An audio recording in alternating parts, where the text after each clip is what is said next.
Je vais vous parler un peu de mon parcours à la Sonatel.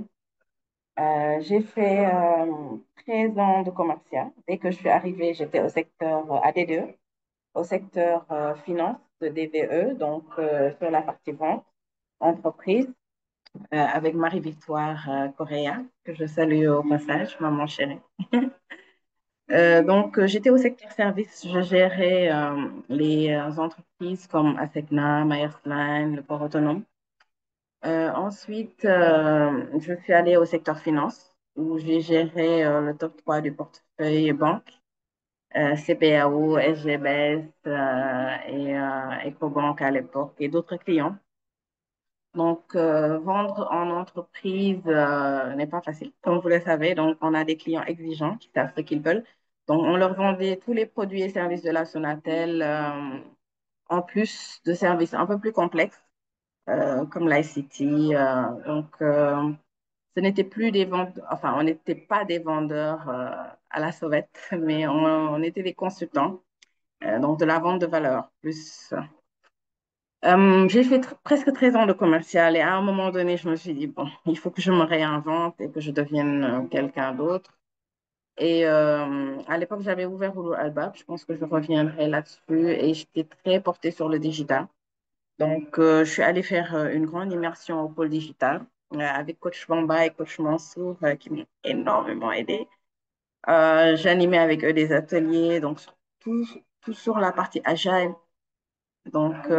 J'ai appris énormément de choses. Une amie m'a dit, bon, ces temps-ci, tu achètes plein de livres sur l'agilité, tout ce qui est transformation et tout. Il y a un poste qui est passé, qui pourrait t'intéresser.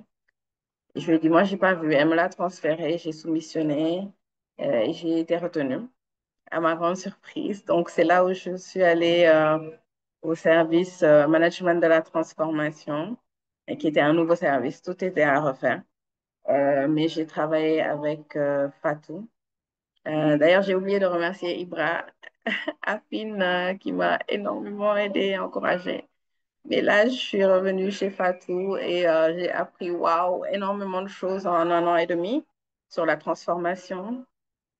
C'est quoi la transformation? À un moment donné, OBS a fusionné avec SBS, la partie IT de Sonatel. On a fusionné et il y avait plein de choses à faire. Donc, on a fait plusieurs ateliers, mais on n'arrivait pas encore à nous retrouver. Le département d'MPS a pu vraiment trouver des solutions.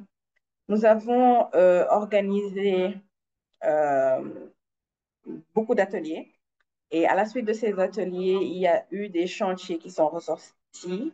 La première année, 4 grands chantiers autour de l'expérience client et salarié, autour de la refonte des process, autour des offres et services et autour du développement du CA.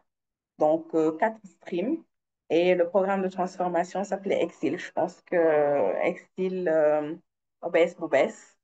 On a mis en place des principes forts. Client bourle, le client est roi. Euh, Nit Nit et Garabam, Doutar Deciman, pour la culture du premier coup. Agile, Wayof ak Jumtukaay yu xarala, xarañ ak Monko, les performances collectives. 4 chantiers, l'expérience client et salarié, la refonte des processus, le développement des offres et services et le développement du chiffre d'affaires. Donc, 4 chantiers et presque une centaine de projets, hein, 70, un peu plus, de projets pilotés en 2022.